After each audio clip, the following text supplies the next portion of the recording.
Assalamualaikum warahmatullahi wabarakatuh. Nama saya Fatinia Kamila dari SMAN 4 Kota Bekasi, kelas 12 MIPA 5. Di sini saya akan menjelaskan materi mengenai bab 3, yaitu pengaruh kemajuan iptek terhadap NKRI. Di sini ada istilah yang namanya iptek. Ada yang tahu nggak sih apa singkatan dari iptek? Ya, benar banget. Iptek merupakan singkatan dari ilmu, pengetahuan, dan teknologi. Di sini aku memiliki beberapa contoh teknologi yang ada. Ada 4 gambar nih. Yang pertama itu ada teknologi luar angkasa. Teknologi luar angkasa ini digunakan untuk pergi ketika kita akan ke antariksa dan mengambil objek dari luar angkasa. Selanjutnya ini ada teknologi yang keren banget, teknologi persenjataan milik Amerika Serikat. Namanya apa nih? Ini merupakan senjata laser terbaru ya milik Angkatan Laut, namanya Laser Weapon System. Selanjutnya ada teknologi transportasi. Dengan adanya teknologi transportasi ini membuat hidup kita pasti jauh lebih mudah. Karena apa? Karena jarak yang sangat jauh dapat kita tempuh dalam hitungan jam atau paling lama itu dalam hitungan hari. Contohnya apa? Ada mobil, motor, pesawat terbang, terus ada kapal laut. Nah, yang kalau di gambar ini ada kereta api cepat yang ada di luar negeri. Gambar yang keempat ada teknologi dan informasi. Contoh yang paling sederhana, kan sekarang kita lagi belajar online nih karena ada virus COVID-19. Kita menggunakan salah satu teknologi dan informasi yaitu internet. Selain menggunakan internet, kita juga menggunakan aplikasi-aplikasi online seperti Google Classroom, terus Cisco Webex, Gform, Quizzes, kayak gitu-gitu. Nah, terus kadang-kadang kita juga suka belanja online. Belanja online biasanya transaksinya juga online, namanya e-banking. Itu kita juga termasuk dalam teknologi dan informasi. Selanjutnya, kita akan mengidentifikasi pengaruh iptek terhadap NKRI. Teman-teman, sesuatu hal itu pasti memiliki dua pengaruh kan? Pengaruh baik maupun pengaruh yang buruk. Sama halnya dengan iptek. Iptek juga memiliki pengaruh positif maupun pengaruh negatif. Nah, pertama yang akan dibahas di sini adalah pengaruh positif kemajuan iptek. Pengaruh positif kemajuan iptek itu ada bidang aspek politik, aspek ekonomi, aspek sosial budaya, dan aspek hukum pertahanan dan keamanan. Yang pertama datang dari aspek politik. Tahu nggak sih contohnya itu apa? Kalau aku boleh kasih contoh, contohnya itu pada pemilihan presiden. Kita sebagai masyarakat dapat mengetahui potensi calon pemimpin melalui proses debat yang disiarkan melalui televisi. Tapi sebenarnya bukan cuma dari televisi aja kita bisa lihat. Sekarang di YouTube tuh udah banyak yang muncul-muncul penyiaran-penyiaran debat. Terus selain itu cuplikan-cuplikan potongan dari debat itu kadang juga ada di sosial media kayak Instagram atau Twitter. Udah banyak ya, itu biasanya para pendukungnya udah saling mempromosikan pilihan mereka masing-masing. Yang pertama, memberikan dorongan yang besar terhadap konsolidasi demokrasi di banyak negara. Kedua, meningkatkan hubungan diplomatik antara negara. Contoh hubungan diplomatiknya itu ada Indonesia dengan Hongaria. Indonesia menandatangani MOU untuk melangsungkan kerjasama di bidang pendidikan vokasi dan pelatihan. Jadi penandatanganan MOU itu bertujuan untuk memberikan kontribusi dan mendukung implementasi kurikulum SMK di Indonesia dan juga membentuk sumber daya manusia yang unggul. Wah, hebat banget ya kita. Selanjutnya ada memperluas dan juga meningkatkan hubungan dan kerjasama antar daerah. Adanya peranan besar rakyat dalam pengembangan pemerintahan, dapat tersampainya informasi dan berita mengenai politik individu ataupun kelompok secara cepat. Ya ini paling benar sih kalau menurut aku, karena apa? Karena zaman sekarang itu sesuatu berita yang lagi aktual, yang lagi viral, itu pasti dalam hitungan detik sekali kita post ke sosial media itu pasti akan menyebar ke seluruh dunia. Jadi kalau mau dapet informasi apa-apa itu pasti cepet banget informasi beritanya ya. Selanjutnya ada aspek ekonomi. Yang pertama, makin meningkatnya investasi asing di negara kita. Ya nih kenapa bener banget nih, penanaman modal asing di Indonesia itu banyak, bisa di sektor pembangunan, pariwisata, tambang, transportasi, dan juga produk. Nah, sektor-sektor tersebut disesuaikan dengan potensi yang ada di daerah kita. Misalnya, Bali, Lombok, itu tuh investor asing berminatnya di bidang pariwisata, karena mereka kan menanamkan modal dengan cara membangun hotel dan juga tempat wisata. Karena di tempat-tempat tersebut tuh view-nya tuh pasti bagus banget. Yang kedua, ada makin terbukanya pasar internasional bagi hasil produksi dalam negeri. Ketiga, mendorong para pengusaha untuk meningkatkan efisiensi. Keempat, meningkatkan kesempatan kerja dan devisa negara. Devisa negara datang dari sektor pariwisata. Para wisatawan datang ke Indonesia, mereka akan menukarkan uang negaranya dengan uang nilai rupiah yang merupakan devisa bagi negeri kita. Nah, misalnya para wisatawan itu datang berkunjung ke Indonesia ke suatu tempat wisata. Karena tempat wisatanya itu rame, masyarakat-masyarakat yang ada di situ otomatis secara tidak langsung mereka akan menjual yang namanya cenderamata. Nah, cenderamata dengan mereka menjual cenderamata tersebut sama aja mereka dengan meningkatkan kesempatan kerja. Jadi masyarakat tersebut dapat membuka lapangan kerjanya dan otomatis dapat juga meningkatkan kemakmuran rakyat. Nah, yang terakhir ada menyediakan dana tambahan untuk pembangunan ekonomi. Lanjut ada aspek sosial budaya. Yang pertama, mempermudah memperoleh informasi. Ini benar banget karena kita sekarang kalau apa-apa kita nggak tahu nih. Kita tinggal klik di Google, kita cari, langsung keluar banyak banget informasinya. Dan pasti itu kita akan gampang banget kalau untuk mendapatkan suatu informasi. Jadi kita tuh gak bakalan yang namanya kudet atau kurang update. Yang kedua, berpotensi menciptakan teknologi baru dan efektif menambah wawasan bagi masyarakat, meningkatkan rasa percaya diri dan ketahanan diri masyarakat pada kemajuan berbagai aspek di negara-negara Asia. Selanjutnya ada aspek hukum pertahanan dan keamanan. Poin yang pertama, menguatnya supremasi hukum, demokratisasi dan tuntutan terhadap HAM, menguatnya regulasi hukum dan peraturan perundang-undangan yang memihak dan bermanfaat, menguatnya tuntutan terhadap tugas-tugas penegak hukum, menguatnya supremasi sipil dengan mendudukan tentara dan polisi. Nah, di samping pengaruh positif kemajuan iptek, pasti ada juga yang namanya pengaruh negatif. Oke, sekarang kita bahas. Dari aspek politik, apa sih negatifnya? Yang pertama, mempengaruhi ideologi Pancasila. Loh, kok bisa sih mempengaruhi ideologi Pancasila? Ya bisa, karena kemajuan iptek itu melalui globalisasi, di mana dapat meyakinkan masyarakat Indonesia bahwa liberalisme membawa manusia ke arah kemajuan dan kemakmuran.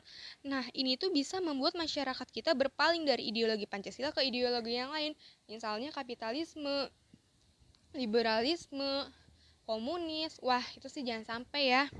Yang kedua, menimbulkan terganggu stabilitas politik. Yang ketiga, muncul gerakan radikalisme dan terorisme. Biasanya, para radikalisme dan terorisme itu akan melancarkan serangannya pada tempat umum yang dianggapnya kafir. Maksudnya apa yang dianggapnya kafir? Maksudnya itu seperti tempat-tempat ibadah. Itu biasanya aksi-aksi bom di Indonesia itu ada pengeboman gereja, pengeboman masjid, bahkan ada aksi bom bunuh diri. Wah, ngeri ya. Pola baru gerakan radikalisme yang mengarah pada terorisme saat ini adalah dengan cara penculikan. Tujuan target penculikannya untuk apa? Untuk mengkader manusia radikal dengan cara mencuci otaknya, atau kita kenal dengan istilah brainwash. Selanjutnya, ada dari aspek ekonomi. Poin yang pertama, adanya perdagangan bebas. Indonesia akan dibanjiri oleh barang-barang dari luar negeri. Nah, itu akan berakibat makin terdesaknya barang-barang lokal, barang-barang buatan negeri sendiri karena kalah bersaing dari barang luar negeri. Yang kedua, negara asing mendominasi. Lama-kelamaan, dengan makin mudahnya orang asing menanamkan modalnya di Indonesia, pada akhirnya mereka dapat menyetir kita, dapat mendikte bangsa kita. Dengan demikian, bangsa kita akan dijajah secara ekonomi oleh negara investor. Poin yang ketiga, muncul kesenjangan sosial. Nah, ini merupakan gambar kesenjangan sosial nih teman-teman, dimana kita bisa lihat di depan ini merupakan tempat tinggal yang kumuh, yang gak layak, dan banyak sampah, sedangkan di belakangnya itu berdiri gedung-gedung yang tinggi dan mewah yang bagus. Menunjukkan sekali adanya kesenjangan sosial yang tajam ya. Kesenjangan sosial itu muncul sebagai akibat dari adanya persaingan bebas. Persaingan bebas tersebut akan menimbulkan yang namanya yang kalah dan yang menang. Yang menang akan dengan semena-mena akan memonopoli pasar, sedangkan yang kalah akan menjadi penonton.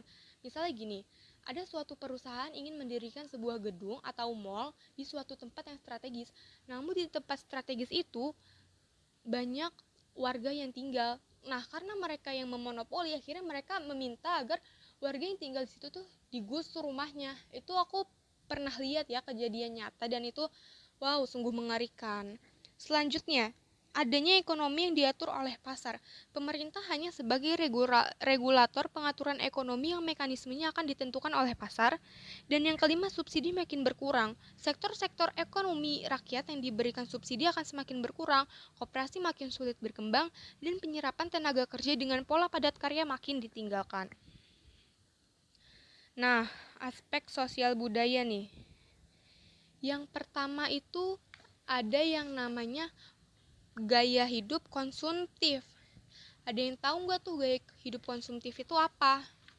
Kalau kita lihat konsumtif asal katanya dari konsumsi, yang artinya memakai, berarti kita hanya memakai, tidak menghasilkan sendiri. Kalau kita terus-terusan memakai, tidak menghasilkan sendiri, lama-kelamaan kita akan tergantung dong sama impor, karena orang lain, negeri lain yang akan memproduksi dan mengirim ke negeri kita, karena di negeri kita udah nggak ada lagi nih yang memproduksi. Ciri-cirinya tuh apa? Rasa gengsi yang tinggi. Misalnya kita tuh merasa gengsi kalau kita nggak pakai barang yang branded, kita merasa malu dengan orang yang memakai barang-barang impor. Yang kedua, selalu ikut tren. Sebenarnya selalu ikut tren ini bagus asalkan kita menerapkan yang namanya self control. Kenapa? Karena misalnya kayak gini, kalau kita ikut-ikutan tren terus, misalnya bulan ini mengeluarkan model handphone terbaru, kita beli. Bulan depan lagi ada lagi modelan yang terbaru, kita ikut beli. Lama-kelamaan itu akan memunculkan gaya hidup konsumtif, sungguh tidak baik ya.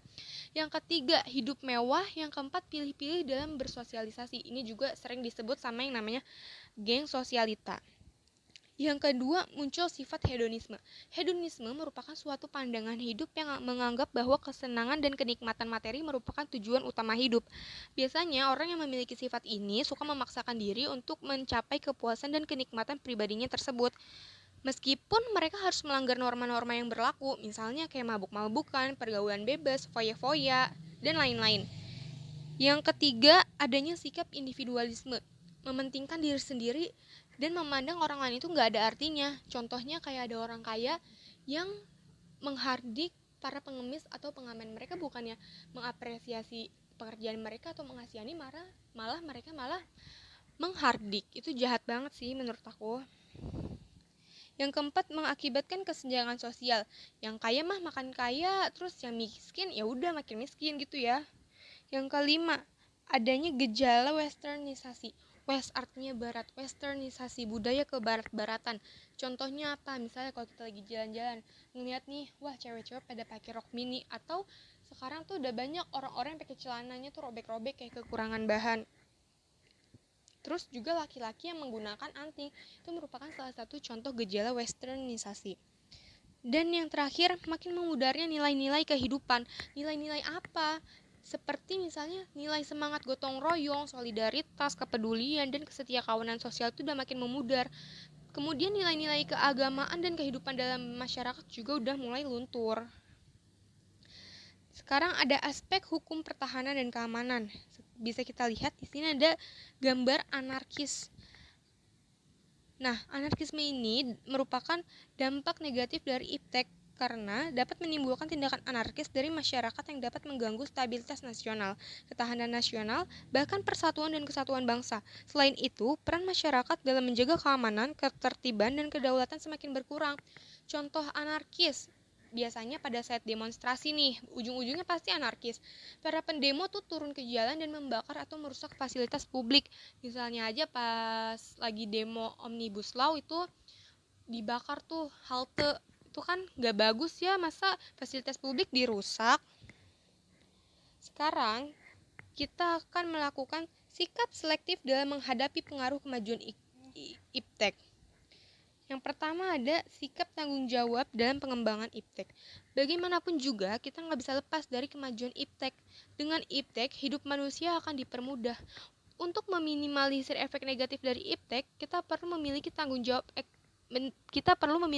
jawab etis dalam mengemban dan menerapkan iptek.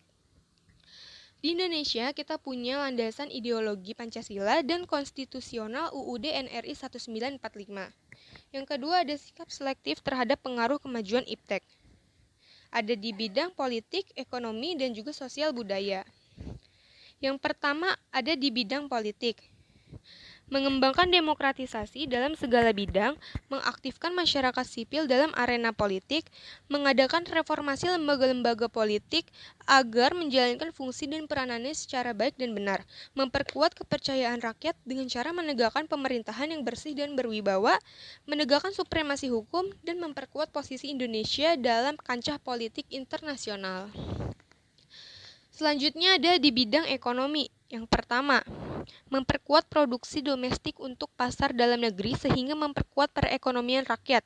Yang kedua, pertanian dijadikan prioritas utama. Loh, kenapa pertanian? Ya jelas, karena mayoritas penduduk Indonesia bermata pencaharian sebagai petani. Ketiga, industri-industri haruslah menggunakan bahan baku dari dalam negeri. Nah, ini supaya kita nggak bergantung sama impor dari luar negeri. Yang keempat, diadakan perekonomian yang berorientasi pada kesejahteraan rakyat. Artinya, segala sesuatu yang menguasai hajat hidup orang banyak haruslah bersifat murah dan terjangkau. Yang kelima, tidak bergantung pada badan multilateral seperti IMF, Bank Dunia, dan WTO.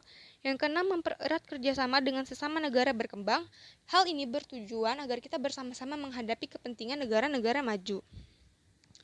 Selanjutnya ada di bidang sosial budaya. Yang pertama, terbuka terhadap inovasi dan perubahan, berorientasi pada masa depan daripada masa lampau, dapat memanfaatkan kegunaan iptek, menghargai pekerjaan sesuai dengan prestasi, menggunakan potensi lingkungan secara tepat, dan menghargai dan menghormati HAM.